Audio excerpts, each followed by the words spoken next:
Welcome to Whole Team Eats Podcast, a 24/8 media production. Ever wonder who trains your favorite athlete? Join Tim Miller as he takes a look at the behind-the-scenes training of professional and collegiate athletes. Tim connects with trainers, athletes, and others in the sports community to share their stories. This podcast is dedicated to highlighting the work of athletes and trainers to inspire action and build community. What's up, everyone? Welcome to an all-new episode of Whole Team Eats Podcast, presented by our friends at InertiaWave. This is episode 5, season 1. I'm your host, Tim Miller, and on this show, I sit down with Gabe Rangel of Rangel Performance Group. At the age of 17, Gabe enlisted in the Marine Corp, where he did 2 deployments over the span of 6 years to Iraq and Afghanistan. With the discipline and structure of the Marine Corp, Gabe started to find his passion for training. Throughout his training career, he trained several notable athletes and celebrities, including Lane Johnson of the Philadelphia Eagles, Brian Urlacher of the Chicago Bears, Adam Lavine of Maroon 5, and Diddy, founder of Bad Boy Records. On the show, we discuss Gabe's background in kinesiology and how he graduated from State Fullerton in only 2.5 years. After taking a job at Tulsa, Gabe connected with his high school football coach, Travell Gaines, to open a private training gym in Los Angeles. It was here that Gabe met Brian Urlacher, which led to opening Unbreakable Performance, where he made several key connections, including Lane Johnson, who he currently trains today. This show is made possible by our presenting sponsor, InertiaWave, a new fitness product used by top fitness professionals and coaches worldwide. It's called InertiaWave, a superior alternative to battle ropes, a lightweight, formidable, portable, affordable metabolic conditioning device weighing only 3 pounds and 9.5 feet long. With over 50 ways to anchor, the InertiaWave integrated technology engages your core and supercharges your cardiovascular system in 60 seconds or less. That's right, the world record is 60 seconds, all out. Used in sports academies, military, UFC, personal trainers, home fitness, and garage gyms. And within the last 4 years, over 80,000 sold worldwide. Check out this top conditioning device, InertiaWave, at InertiaWave.com. That's InertiaWave.com.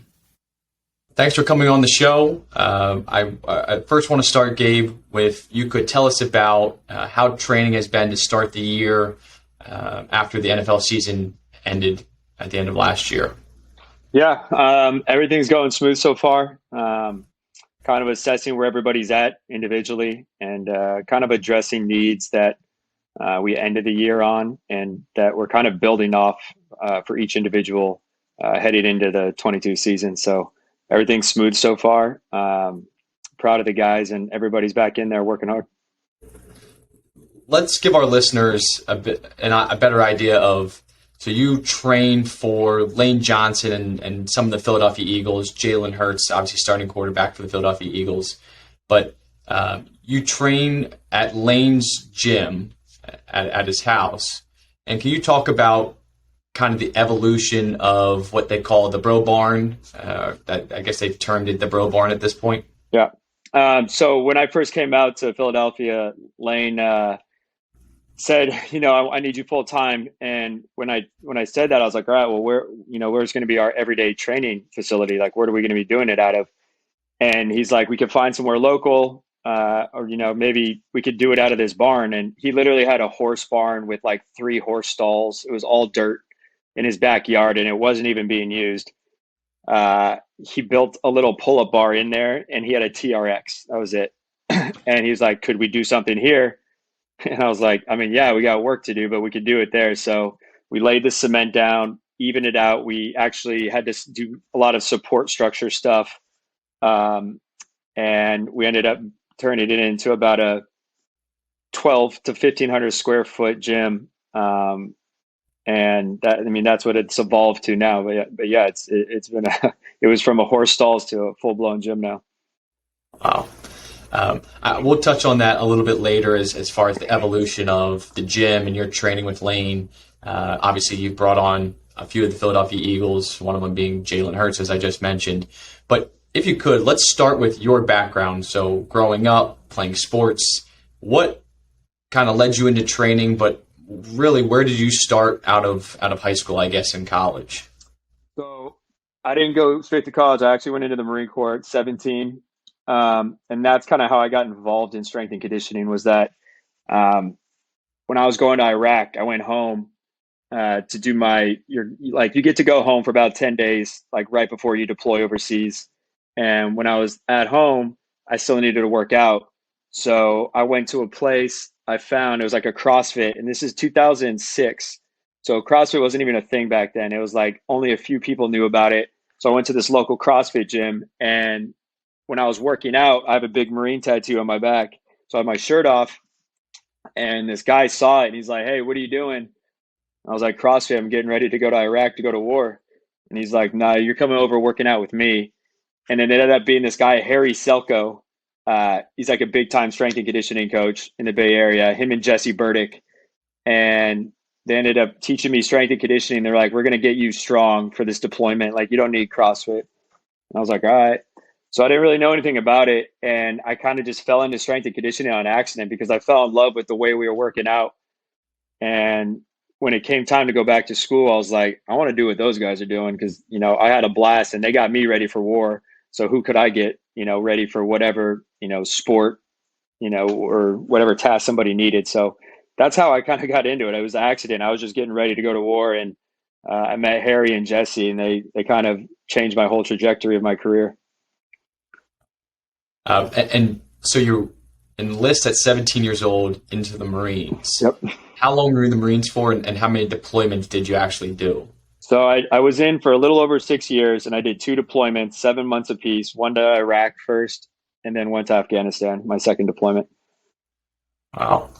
And then you come back after a little over 6 years of being deployed in the Marines, and you just hit the ground running with training. Is that kind of how it happened, or did you go back to college or anything like that? So I was going to college at night, obviously not during war, but in between doing the workups, I was kind of knocking out my AA, and I was in Camp Pendleton in my second part of my deployment, or my second part of my Marine Corps career.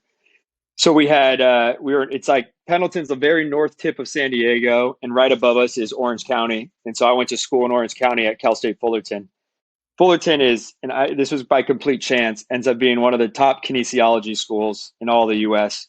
Our professors there, we have Dr. Scott Lane, Dr. Andy Galpin. They're huge in the field of research. Those are my everyday teachers. So I was exposed to a lot of high developed, high mindset guys as my everyday teachers, which is very rare. A lot of people are like, "Hey, I'm just academia." These guys were on the actual practical side, applying all their science.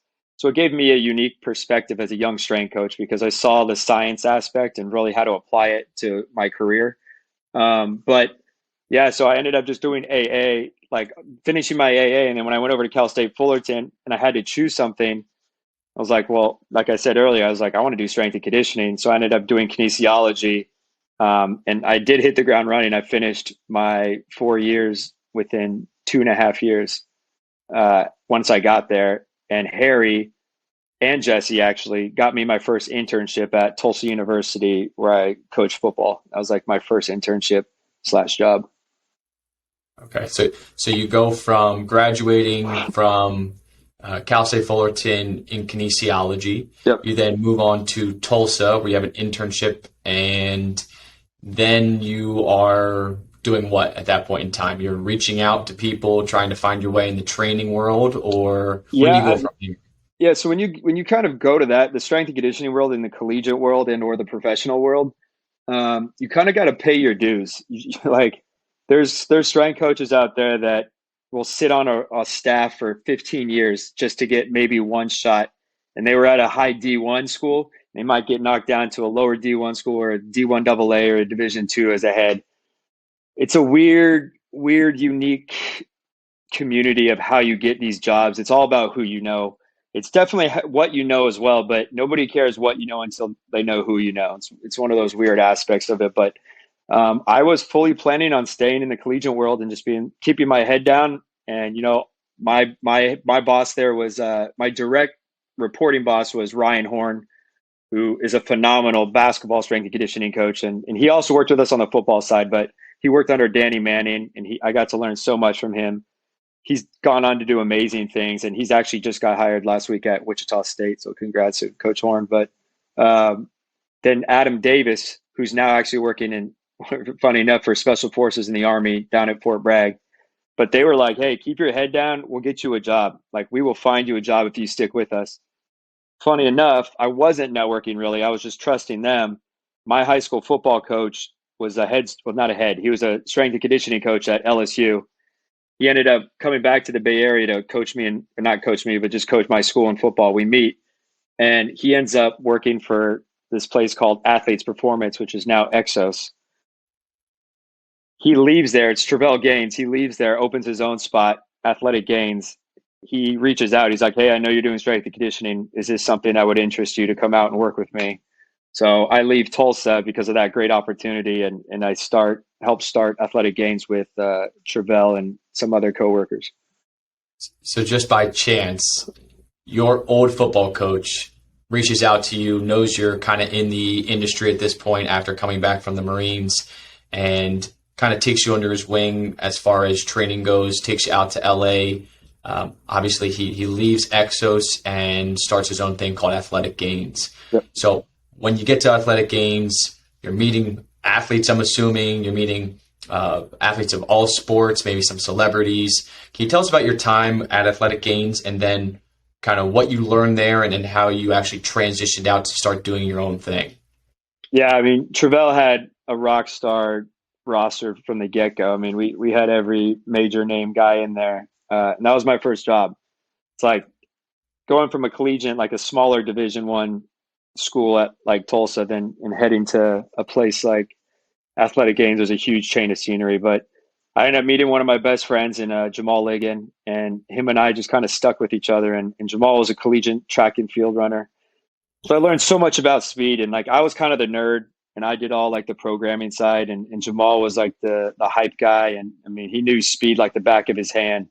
So I learned so much from him.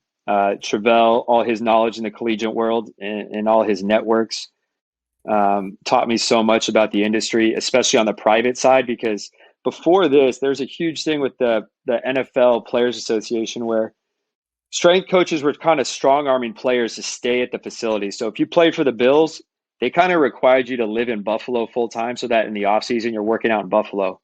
Well, the CBA came out and they said, no more. You can no longer have players have to stay in that city. What that kind of did was it allowed for players to be like, oh yeah, I'll go play in some Cincinnati, but I'm going to live in LA full time. So they just go during season out to those places, and then they come back to wherever they're from and or wherever they want to be in the off season. Well, that was the first year they implemented that rule in that CBA. So Travell was one of the first guys to open a private facility specifically intended to look after NFL athletes. And like I said, Athletes Performance, now Exos, was a little bit ahead of the curve because they were getting guys ready for combine. But prior to that, like the 2010 and before, guys would just go back to their college and train for combine. It wasn't like the money-making thing that it is today where agents are paying tens of thousands of dollars to these facilities to get these guys ready for, 5 to 6 events, 2 days worth of events. So Travell was kind of ahead of the curve on that, and it really helped me learn a lot about the private side of this business. But yeah, that's where we got going. That's interesting. I'm assuming that CBA changed the landscape of not only, it allowed the opportunity for training and private trainers, but really changed the landscape of where players sign throughout different, I guess, in this case, the NFL, right? So we know a lot of training spots are in LA, down in Florida, Texas, a lot of these warmer weather spots. And you're saying the players who are in those Buffalo, Cincinnati, Minnesota type places, they're more willing to sign knowing they don't have to stay in-house at their facilities during the off season, which is interesting. Yep. So that almost sounds like what's happening now with the NIL, and college athletes now are maybe choosing different schools based on where they can grow their own personal brand. So that's interesting, kind of how that kind of changes the dynamic of a sports league and obviously opens the door for people like yourself who want to do training. Yeah. So you've learned from Travell over, I think, a couple of years, 2-3 years. 2-3 years. Him. Yep. And then where do you go from there? So you've learned a lot, and then you kind of do your own thing. You jump right in with Lane, or is there like a time in between that you're still kind of getting your own thing up and running? Yeah, so it's funny how it happened. Brian Urlacher ended up coming to train at our facility, and even more back at Travell ran all the strength and conditioning. Jamal ran all the speed. I helped write all the programs with Travell, but we had like a unique little aspect. We had Jay Glazer from Fox Sports. He ran an MMA kind of clinic side, and we kind of end certain workouts on it like 3 days a week. And so I met Jay through him, and I worked with him for those 2.5, 3 years. Well, when I was training Brian, things were slowing down at Travell's, and Brian was like, "Hey man, I think we could do this even better. So why don't you and I open our own gym?" And I was like, "Are you kidding me? Like, let's do it." Like Brian Urlacher, you have a Hall of Famer asking you to do something like that. You're like, love to. So I was training Brian, and it ended up paying off. And Brian and I opened our own facility, and Jay ended up jumping on because he was our connect. He introduced Brian and I. So we ended up finding and doing it out, but we ended up opening Unbreakable Performance in West Hollywood, California. And that opened a whole nother series of doors. And actually Jamal Ligon ended up coming with me. So it was kind of the four of us. We opened that, and that was like kind of the next step up. But now it was just Jamal and I's name on the front of it as far as like the training aspect of strength and conditioning, speed. So that was a big jump for us, is really taking full responsibility, throwing our names on top of it, and then kind of getting the player buy-in to see who they wanted to train with.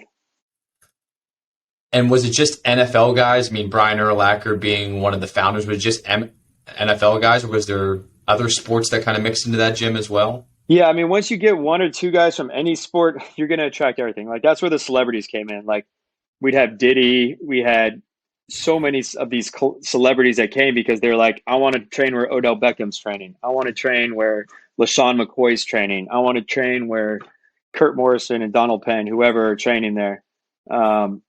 So those guys ended up falling in. And what's crazy is I met so many guys from other leagues. Like, I ended up training Wilson Chandler from the Nets. I think he's retired now in the NBA, but he went to high school with Joyke Bell, the running back from the Detroit Lions. And so Joyke just brought him in for a workout, and like that was that. Like, that's how I ended up training him. But that happens so often. A lot of these sports guys are friends with so many people across various leagues. So like we had NHL guys in there, we had NBA, MLB. We literally had, every league representative for the most part, and even on the celebrity side, just through word of mouth. It was all internal marketing. We weren't, Jamal was better at that with social media, reaching out, but for the most part, it was mostly internal marketing. And social media has taken a huge leap even since Unbreakable was open. So we see this a lot today, where there's a lot of different high-profile athletes working in the same spots and wanting to work out together. That's becoming more and more of a theme, at least as the way it looks on social media. And that's kind of the way the world's going as far as these athletes wanting to showcase their off-season training. Yeah. So I know you mentioned that you had some celebrities, Diddy being one of them. Another celebrity, I know before the show you were telling me that's kind of what your next step was going and training celebrities, right? Yeah. Yeah, it was kind of by accident. Same thing. It was so Diddy came in, and then Diddy worked with this other guy, the celebrity trainer. His name's Harley Pasternak, and he hooked me up. He reached out. He's like, "Hey, I got a guy that wants to do more athletic side of stuff. He doesn't want to do the traditional bodybuilding, and so I want to see if you would be a good fit for him." And he hooked me up with Adam Lavine, and I ended up working for Adam for 3 years as his, kind of personal guy, where I was doing his strength conditioning and nutrition, and just kind of traveling the world as the band went. And then when we were home, just doing one-on-one stuff for him. But yeah, it's kind of by accident, but ended up being, some of the best times of my life. It's crazy how you go from, a grad assistant at Tulsa to then your high school football coach reaching out, taking you out to LA. Next thing you know, you have a Hall of Famer in Brian Urlacher reaching out to you. And then you're working with somebody like Adam Lavine, who's a pretty big celebrity in his own right. Yeah. it's quite a progression to hear somebody who was 6 years in the Marines accomplish all this at a fairly young age. You've learned a lot. You've learned from some of the best in the industry. And I guess this is the point in the story, if I'm correct, that you get connected to Lane Johnson. Yeah. In a way, right? Yeah. So I actually met Lane probably right when I first opened Unbreakable. Jay Glazer had a real close relationship with Chip Kelly.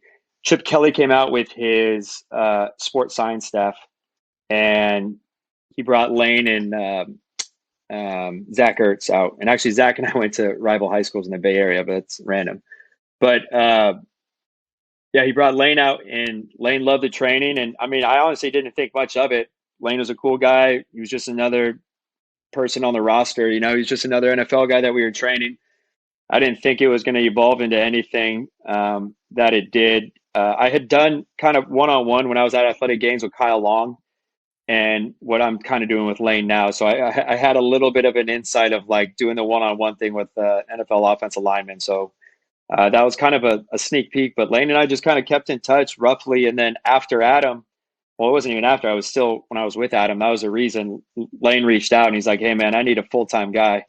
You know, Tom Brady's doing it with Guerrero, and I need a Guerrero out here in Philly. And so I was like, hey man, I kind of have a good gig. I don't really want to leave LA. I'm training as rock star. We get to go golf all over the world.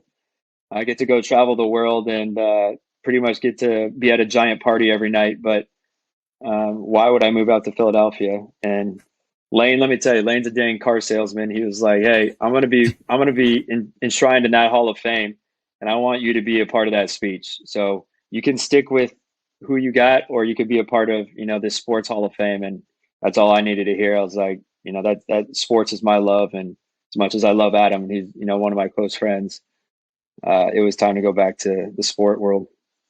Yeah.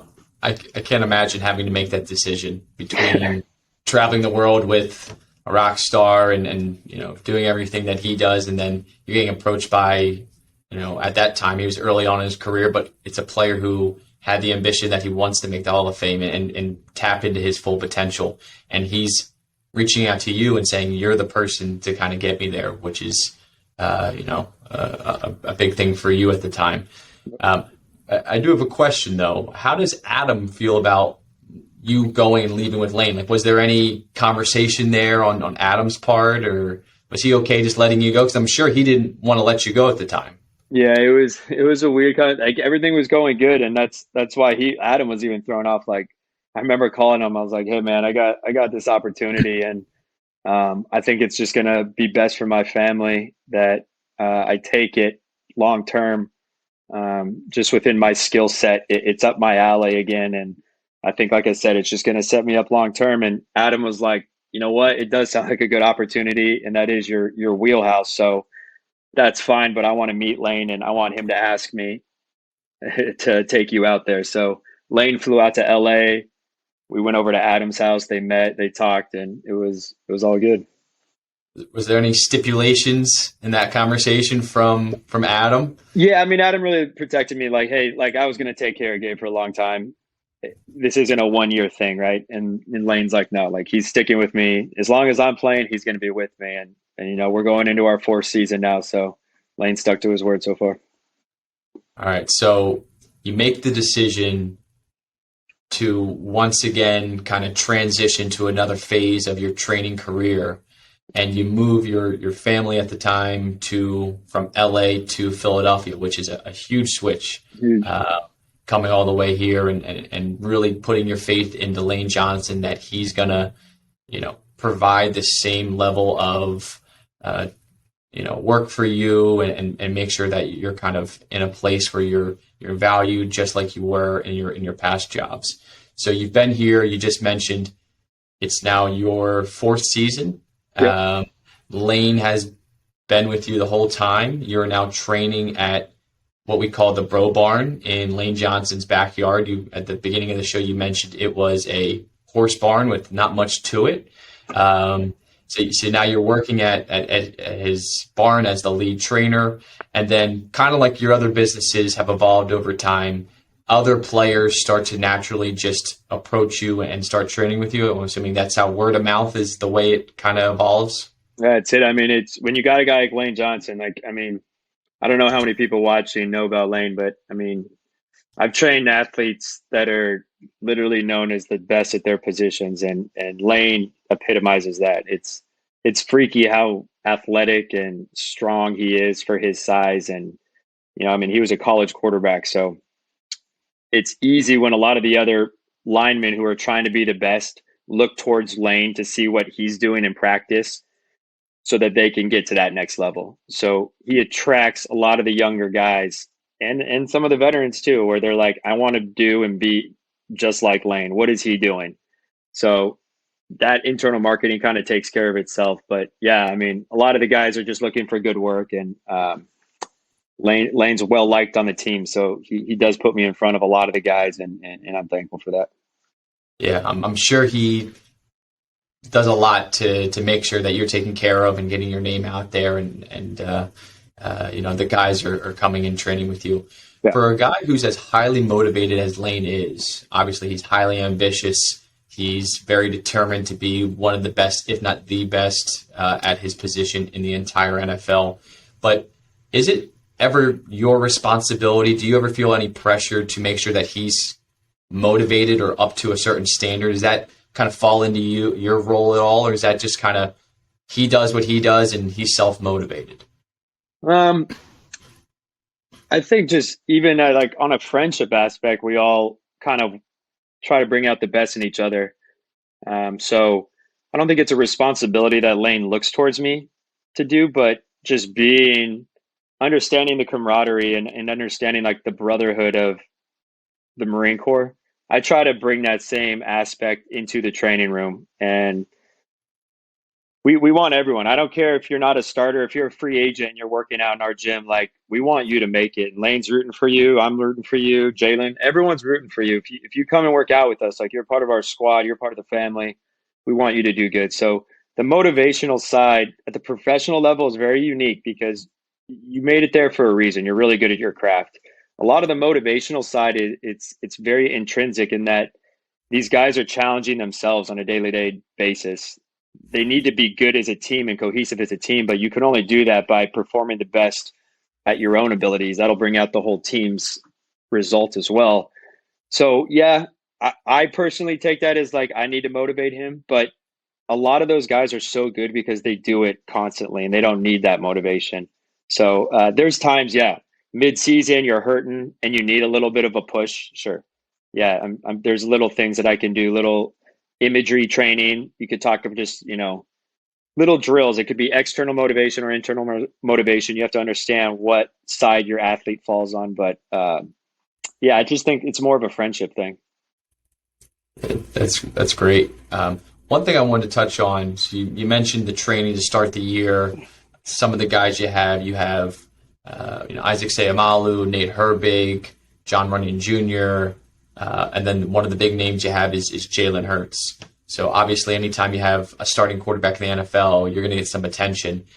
I know you've dealt with a lot of big-time athletes, celebrities throughout your career to this point, but do you feel any extra pressure to be the trainer who is working with the starting quarterback of a football team in the NFL, or does that not really faze you and it's kind of, this is my process, this is what I do, I've been doing it long enough that you don't feel any extra pressure from that perspective? No, I don't. I mean, Jalen works with Jalen went to the whole offseason with one of the first time I ever interned. We actually didn't talk about it. The first time I ever interned, I was at Athletic Games and I went and interned for Tom House. Tom House is one of the most renowned quarterback guru coaches. He has 10 master degrees, a couple PhDs. He pitched for the Atlanta Braves. He was Nolan Ryan's pitching coach, Randy Johnson's pitching coach. Well, he ended up getting into training quarterbacks because it's that transverse plane. It's very similar aspects to create torque and power. He ended up being Drew Brees and Tom Brady's guy. And that was my very first time when I was at Athletic Gains to go intern for no money, just I wanted to go learn. So this past offseason, when I first met Jalen a couple of years ago, I kept stressing. I was like, you need to go work with Tom. You need to go work with Tom. Please go work with Tom.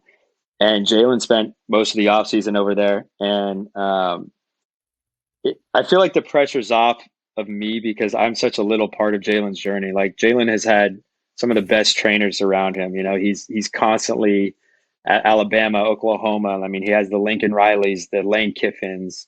You know, now he has Coach Johnson here, and he worked with Tom in the offseason. So he loves a challenge. I don't ever put myself in the middle of anything with any of these guys. I don't put my name on Lane Johnson. Like Lane is the reason he's Lane. I just facilitate it. And I think most good coaches know that. Like they don't want to be a part of it. Like I'm not the one out there making decisions. I'm just trying to make them express their power, strength, speed as best as they can on the field. They still have to make those decisions. They have to have their football IQ at higher levels where they're doing all this stuff. Yeah, you're a piece of it, but no, I don't feel any pressure. I'm not out there. I'm in the stands worrying and biting my nails just like every other Eagle fan. So it's not too much pressure on me. It's mostly on them. But you do, again, more on the friend side. I get nervous just as a friend because you hear how hard people are on not just Jalen, but Lane and Nate, all these guys. You just feel bad. You're just like, it's easy to write them off and say whatever you want, but they don't see the day-to-day of Jalen out with me at 5 a.m. working on ankle mobility and seeing a bigger picture of where that fits into his success. But now, more like I said, more on the friendship side, do I feel nervous? But I don't feel any responsibility for his success and or his downfalls. That's he'll shoulder that all day, and that's why he's so good. Yeah, and Jalen, he's such a, like, not only mentally tough, but physically tough. And we saw at the end of last year, as you mentioned, like doing the ankle work. Right after the playoff game, he was in a walking boot last year. I don't think that people really understood the extent of that ankle injury for what is a running quarterback and basically his rookie year, right? It's his first full season as a quarterback. And obviously, as any starting quarterback, you're going to get a lot of criticism when you don't play up to par. And obviously, Philadelphia is a tough place to play to start with. But you, as being his trainer, you kind of understand, and you're talking with him on a regular basis of how he's feeling, some of the pains and aches that he has as the season goes on. And I can only imagine, with your knowledge of what he's dealing with, as a lot of the fans and the media and everybody else doesn't really have a full grasp on what exactly he's dealing with at that point in time. So it's interesting to hear that you have somewhat of a nervousness knowing kind of what you know about some of these players. I do have to ask, we see a lot of videos of Jalen Hurts putting up a lot of weight for a quarterback, like an unusual amount of weight for a quarterback. It almost seems like linebacker or lineman type numbers that he puts up. How does he compare in the weight room with some of the other guys that you train? Because you're training predominantly offensive linemen. Is he, I know he won't be exactly up to their level, but is he somewhat close to what they're doing? Yeah, I mean, he's right there. It's not even, there's no question about it. Jalen powerlifted when he was like 15 years old. His dad's a high school football coach, and I think he saw his brother. Funny enough, where Lane went to junior college at Kilgore College, Jalen's older brother was the quarterback over there. I think he was a quarterback. I don't know what position he was. I think he was a quarterback, but I'm not sure. But Jalen was on that sideline as a kid, so he started powerlifting. I think I want to say 14 or 15. He was already squatting 500 pounds by the time he was 17. Oh my God. I mean, I have guys that are doing it. And again, the weight room is such a small aspect. Guys see these things, and you can squat 1,000 pounds. It doesn't mean you're going to be a good football player. Like it all has its pieces in this place where I only care if you can squat 500 pounds and it translates to the field. And there's ways to test that. And that's all that matters. But Jalen, it does matter because that's what gives him his strength in the pocket. It's allowing him to launch the ball for his stature, how far he can throw it.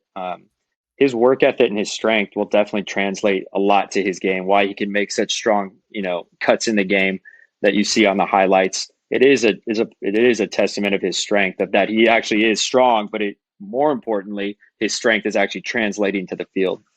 So yeah, his numbers are right there with some of the best of them because he started at a young age, and that could either ruin you or it could really work out. And it's working out very well for him now. Yeah. And we hope, myself as an Eagles fan, we hope that it continues to translate to the field and we start to see some results. We're all hoping that he's the quarterback of the future. But I guess to be determined at this point. How is it? And I know for those who don't understand the Bro Barn in its entirety, how hard is it? And there's a mural right when you walk in of, a couple of the players who work out with you on a consistent basis, but you've lost some of the players just to trades. It's part of the business in the NFL. Recently, Nate Herbig, I believe last year was, Matt Pryor. How is it? Because, I've been in there to come and watch these trainings, and it's really fun to see these guys kind of let their guard down, not in front of the media or not on the playing field, and just kind of being who they are off the field. You kind of get a sense of, they're human just like everybody else, and, they kind of keep the training interesting. But for those who don't understand the bro barn, how is it when you lose one of them to the business of the NFL as far as a trade is concerned? Yeah, I mean, I've been doing this since 2011. So I've had it, everybody get traded for the right reasons, the wrong reasons, or indifferent reasons. It's just a part of the game, and it's a part of the business. And honestly, from the trading side, selfishly, it grows your brand. Like, your network just gets bigger, and you start touching other aspects. And a lot of these strength coaches want to know these guys' macro cycle, which is like their actual yearly plan, or a mesocycle, which is like a monthly plan. But it allows me to talk to more strength and conditioning coaches to bounce my ideas off of them. And they're really receptive to that. So I'm sending my whole program to the head Eagles guy. I'm sending my program to the head Jets guy. I'm sending my program to the head Colts guy because of those three guys that we just mentioned. So it's tough, but again, for me, I see it as an opportunity for two things: for me to meet more people, but second, that these guys, especially in Philadelphia, our linemen are so deep, and our line is so good that they go to these other places and they start. So that allows them to get more money, and that's all that matters, is that these guys are getting the max value. Like, Pryor started over in Indy, and now Nate's he's in a fight for his starting job up in for the Jets. So he's in such a better opportunity. As selfish as we want to see Nate, because we all love him, those are good opportunities for them as from their career trajectory of what they need to do to take the next step up so they can get paid. Yeah, and Nate's not too far away, right? He's just up the turnpike. Yeah, he still works out with us, and I have his little brother in right now, so it's a little. Yeah, he's still got his place nearby in Philadelphia. Yeah, and let's touch on that for a second. So his younger brother, Nick Herbig, and some of the Wisconsin guys, because he's going to be a junior at Wisconsin, right? He's a linebacker from the University of Wisconsin. You've trained a lot of professional guys, but how is it training the collegiate guys? Is it some of the same, or do you have to push them a little bit harder than the NFL guys? No, they don't. You need to hold them back. They'll go and they'll run into a wall if you want them to. When you're in college, it's a different world. It's more, and I think they're getting smarter. I think the sports science programs are definitely developing, but it used to be kind of a meathead culture where it was like, hey, we're going to run you into the ground, and whoever's left standing is going to be on that field. And there's mental aspects that our field likes to discuss and argue, but that camaraderie you build, like when Lane talks about his Oklahoma days, and they had this infamous strength coach, Smitty. He's a legend. I mean, he crushed them. And if you gave that program to some scientific, academic strength and conditioning guy, he'd be like, oh, we're going to get rhabdo from this. This is going to be too much volume without enough recovery. But those stories that those boys tell to this day, and again, that's why they're so close. Like Lane's, he's best friends with Trent Williams over in the Niners, and they're both OU boys and played there together. And they'll trade Smitty stories for hours upon hours. So, yeah, it's the college strength world is so different. So when those kids come in, like I said, they're just running through walls right now. They'll do 5 a days if I tell them to. So that it's fun. I really do enjoy kind of a fresher breath there. And like, I'm lucky I don't really have too many divas. I've had divas in my career, and I don't have too many divas from the athlete perspective. So it makes my job real easy where most of them are willing to run through walls for me. Yeah, I would assume that every college kid who's working with you and knows you're a high-profile trainer dealing with a lot of these NFL guys, it can be pretty motivating for them just to kind of show up every day and compete to kind of bring out the best in them. Yeah. Kind of to start to wrap up here, what would you? And I ask this to a lot of trainers who come on the show, but if there's one thing that you could change about maybe the way you started your career or something along the way, maybe you would have come to Philadelphia earlier, or maybe you would have not come as soon as you did, whatever the case may be, is there anything that you would have changed at the beginning of your career or throughout it at any point to where you are today? Or would you kind of just, everything happened for a reason and you are where you are today? Yeah, everything. I'm going to go with that one. Everything happened for a reason. And I don't think, and again, I don't think there's one answer. You have to make a decision for yourself. But the way I did it, I took the first opportunity every single time. I would get follow-on opportunities, and I always just took the first one. As soon as somebody asked, I was like, all right, I'm out. And it ended up working. And I think it probably still would have worked the other way, even if I didn't take some opportunities. That's just the way I did it. Because sometimes, like when I go back to my college and I talk to those kids, they're like, what's the secret? I'm like, there's no secrets. It's just, I would say knowledge, like learn everything you can. I got so lucky. I was not the most academic driven kid, especially being a military guy. I had more respect coming back from war and then attending school. I'll say that.